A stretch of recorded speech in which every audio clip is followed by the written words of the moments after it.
Okay, welcome to the Troy Planning Commission meeting for March 27th. Please call the roll. Mr. Cappers? Here.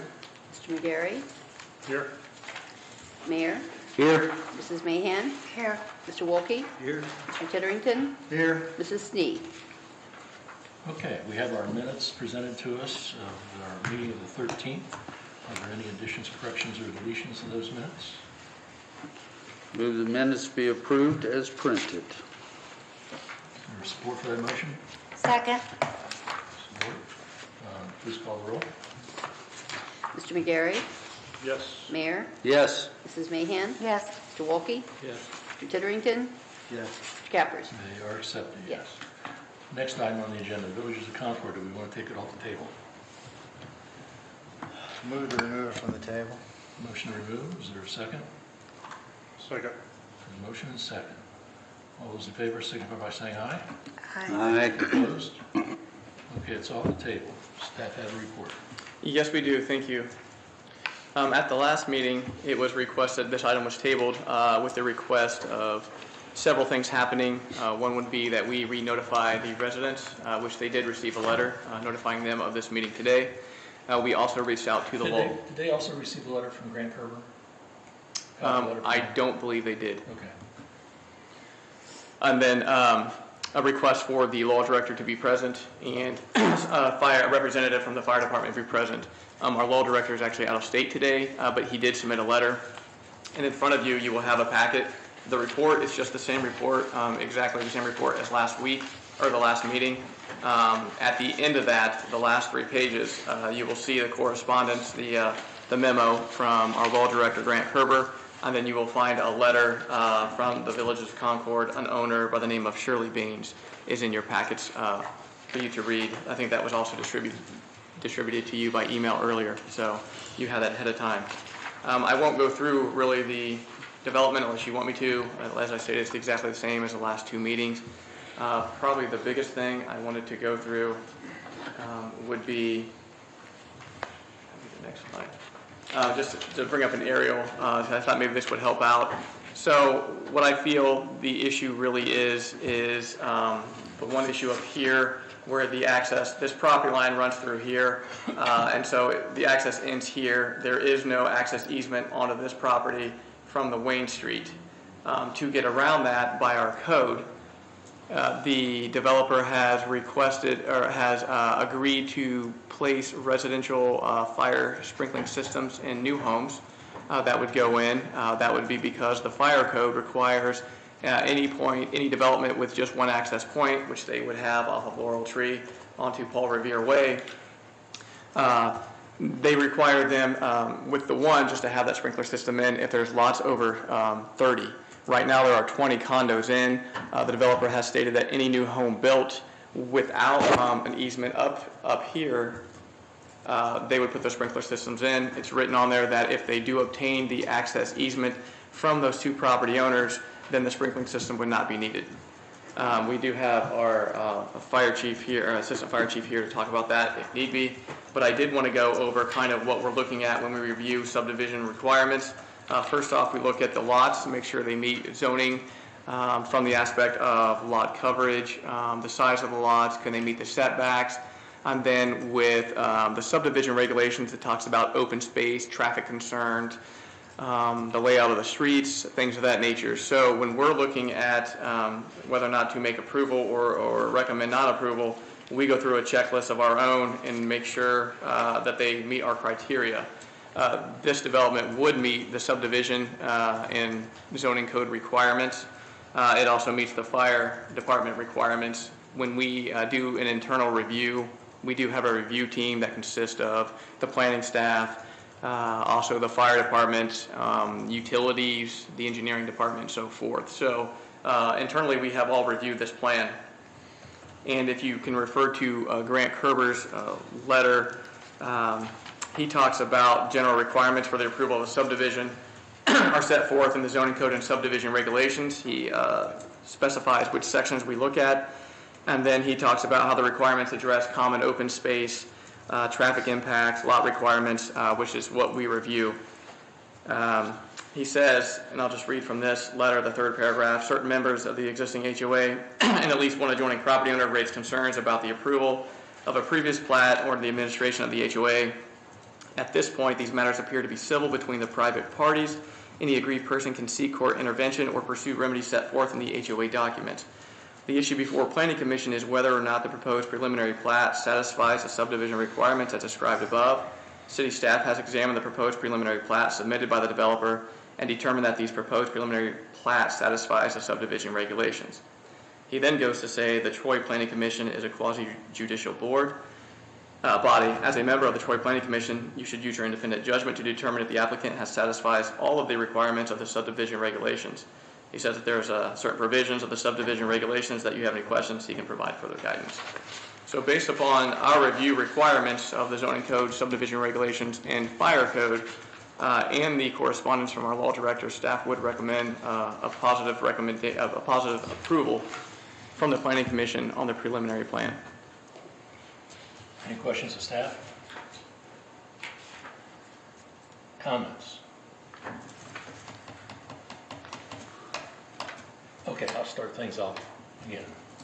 It boggles my mind that staff could approve a preliminary plat that is structured on private property without the consent of the owners. The access on Paul Revere Way and which goes around to Wayne Street there is private property. It's denoted so on the plats that have been previously filed. And there is no access given by the condominium association for anyone else's use of that property.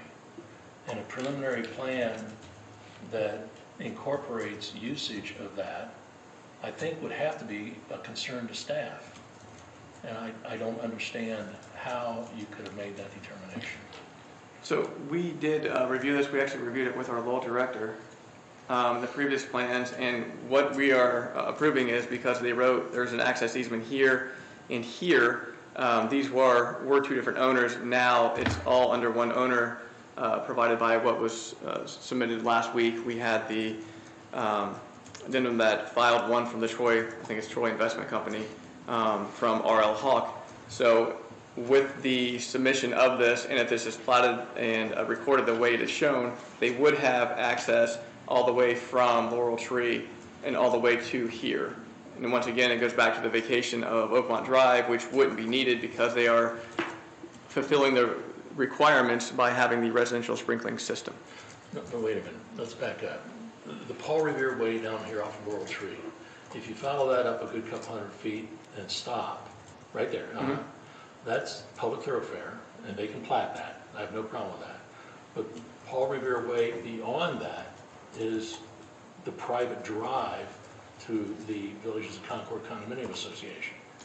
And we have no access agreement with them for the usage of that property. And very frankly, the subdivision regulations say that yes, you can use an access easement, or those streets have to be platted as public thoroughfares. An access easement is not the end all, it's a minimum criteria. I don't like access easements, very frankly, because you're talking about an access easement in front and usage by all these properties. It'd be a totally different story if this was a public thoroughfare, which it's not.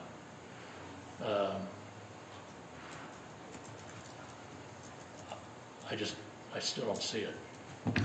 I think when talking with Grant, and I don't think this will answer your question, but when we discussed this at the staff level, even with the developers, Grant was saying that essentially if the development, if it is deemed in the homeowner's field that he does not have that authority, they have an option through civil court to challenge that. If the development then would be deemed that he doesn't have the authority, an injunction could happen, and then city staff also would go out once that is ruled upon, then we could put an end to the development because it could not be developed the way it is shown here. And that is what we would hang our hat upon if that were to happen. So you're asking the homeowners association, which owns the private drive, to file a lawsuit indicating that, hey, Mrs. Court, go ahead and show that we are actually the owners of this property. You're inviting our citizens to spend money in court. Only if they feel that they have been aggrieved by the decision. Grant is simply saying he doesn't know whether or not the documents provided that were legal documents is what he informed us. And I think that's what he alludes to in his letter. But like I So why stated, don't we wait until we have legal authority or proof of legal authority? We don't have any. We got a resolution right now that says he has the authority, but we have letters from the homeowners that say, he didn't speak for us. well, what kind of proof would you be wanting to receive? Well, I'd like to see what the condominium documents require. Notice to all the owners, a proper meeting, and action taken at a meeting.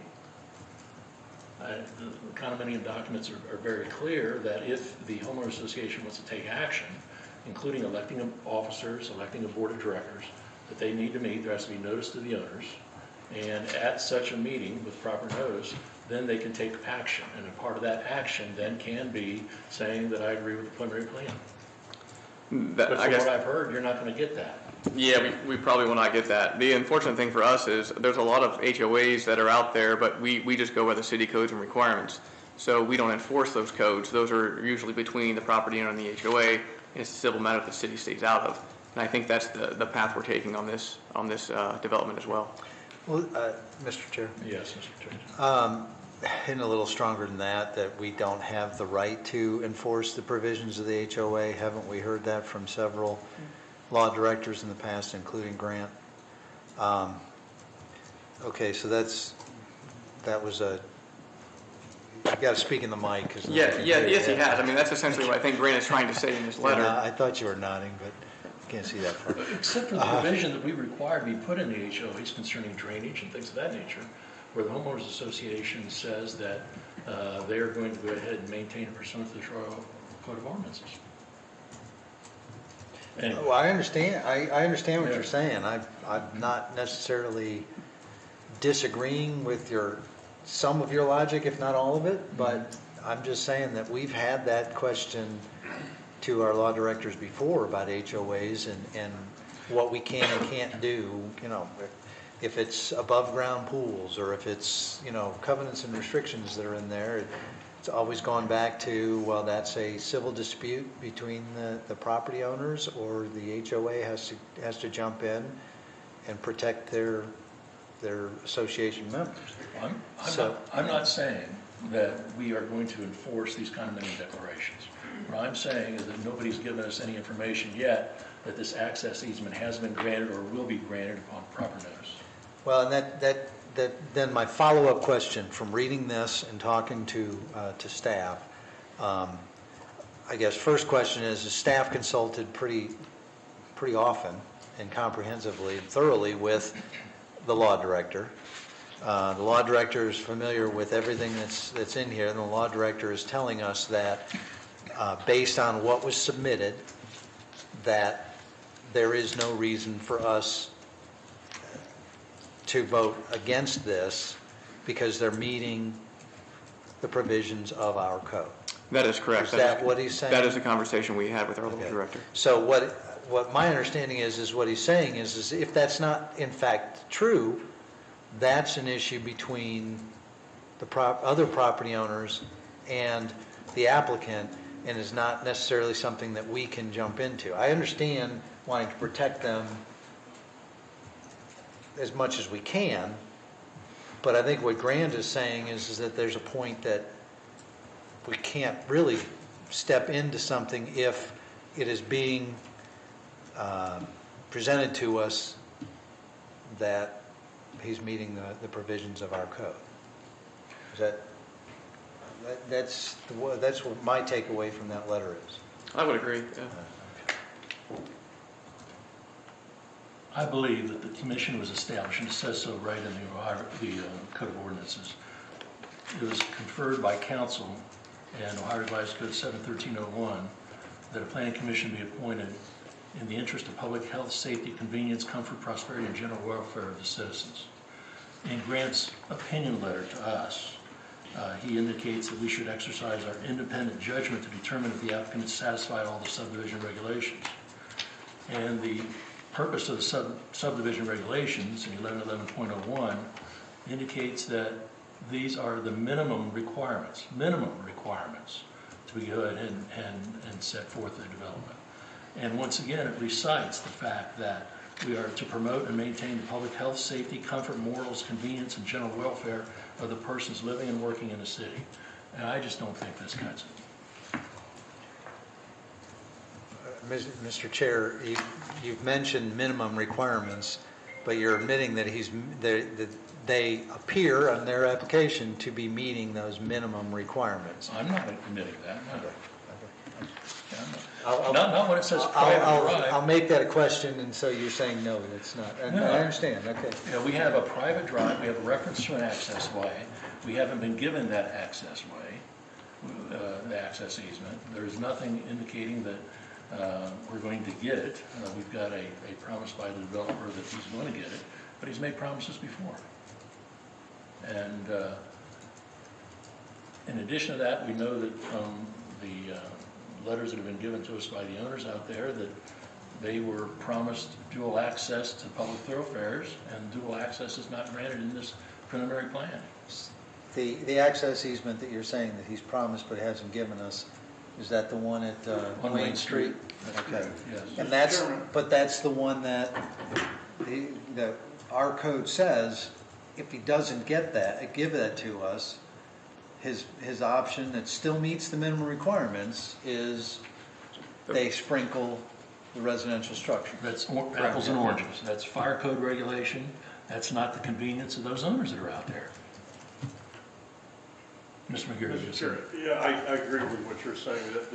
My hang-up is that access easement. That was required when this original plat was developed. And apparently, he's not met the requirements providing that access. I mean, you know, we're moving on with another inconvenience when the first part of the plat wasn't conforming to begin with what was presented or approved. We'll know if that was you're saying that was a requirement when that plat was approved? Well, if that's But the what it city was submitted, vaca- if it was submitted that way. I don't think it was because the city vacated, what up there says vacated Oakmont Drive, the city actually vacated that, so. What, before the plat was submitted? At the Before? developer's request. Yeah, there's a sign I think put in on the roadway. I mean, so that, they met the requirements and the city vacated the street then so that they could not be used as access. My understanding is that the developer wanted to put a sign in the middle of the street, and the city said, no, we won't permit you to do that. Well, how can we do that? Well, you can vacate the street if you want. So we vacated the street. Now, this is the same developer that wants to approve this development. That's my understanding. That's where I have a problem until that can be rectified as far as open access, not just to the residents, but to the fire department and the emergency vehicles. I don't think we got to be moving forward with another plat. In speaking with the assistant fire chief who's here, he feels, and Gary can speak on his own behalf, but I believe he feels the fire department can provide service through Oakmont even without the access easement until something is in its way. But then again, they have the residential sprinkling system, which provides its own protection in that right. So, and you can feel free to talk to Gary if you have any questions on that. So is this the same principle that the fire department can break down your door if there's a fire in there? No, I think he's saying is as of now, there's nothing stopping them. It's actually paved. Right now, I'm sure the residents probably have used it throughout since 2001 when it was vacated and traveled upon that property. And what Mr. Stanley is stating is that they don't need that for the development. Whether or not it was supposed to be there or not, it's not a requirement by our rules and regulations. And that can be closed off because it's private property. Private property owners can close it off at any time they want. That's correct.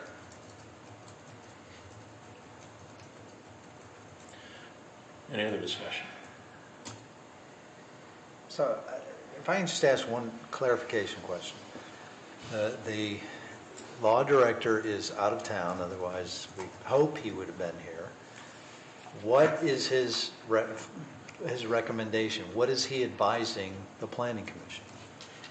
From my understanding from the letter and speaking with him, the same reason we recommended approval was because he felt that the requirements of the subdivision zoning code and fire code have been satisfied. If the representations made by Mr. Hopper correct. That is correct.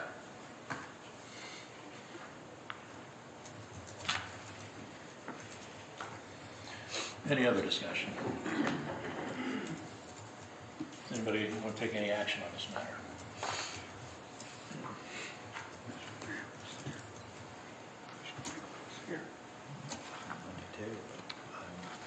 I mean, I'll make a motion to approve the preliminary plat, right? There's a motion to approve the preliminary plat. Is there support for that motion? I'll second. There's a motion, a second. Any further discussion? Please call the roll. Mayor, Yes. Mrs. Mahan, Yes. Mr. Wolke, No. Mr. Titterington, Yes. Mr. Cappers, No. Mr. McGarry. No. So the motion is not passed. It would take 4 to pass the motion. Okay, next matter on the agenda, Historic District Application 126 South Plum Street. The staff have a report. Yes, sir, we do. Thank you. The applicant, Matthew Denius, the owner, or new supposed owner of the property at 126 South Plum Street, is requesting the Planning Commission to review his application for repainting the exterior of the property. The property is currently zoned R5 single-family residential and ends in the Historic District. OHI form describes the property as a 1911 built home, 2.5 stories with vernacular frame, original 1/1 windows, shaped trim, and a front door with large glass insert. This property is also not on the National Register. The proposal and request is to repaint the existing structure, which the paint is peeling. The existing colors is a light bluish color with the main trim in an off-white, and then the decorative shape trim in a reddish color. The proposed colors provided by the owner are all from the Sherwin-Williams Historical Collection. The main exterior walls, and there are some photos in your packet, is SW0077 classic French gray. The main trim would be in SW7005 pure white, and then the decorative or shaped trim in SW6258 tricorn black, and the front door in an SW2831 classical gold. Applicant, as I mentioned, has provided some examples of existing homes in Troy, and also what the proposed door color would be in that application. Reviewed the application for compliance and the additional sign standard or design standards imposed by the Historic District. Staff does recommend approving this proposed plan. Any questions of staff? Is this the best you got? Actually, I have the actual swatch colors here in white. They do have an alternate color. It's just a touch darker.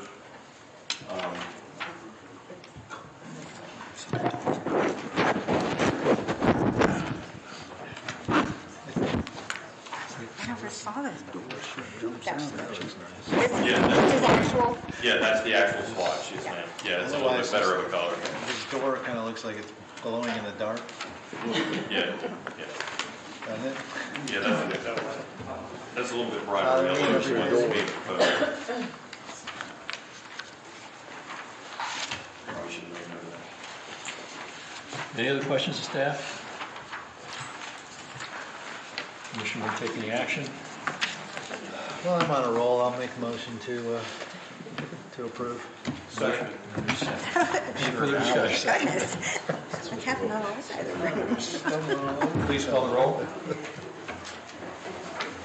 Mrs. Mahan, Yes. Mr. Wolke, Yes. Mr. Titterington, Yes. Mr. Cappers. Yes. Mr. McGarry, Yes. Mayor. Yes. Approved.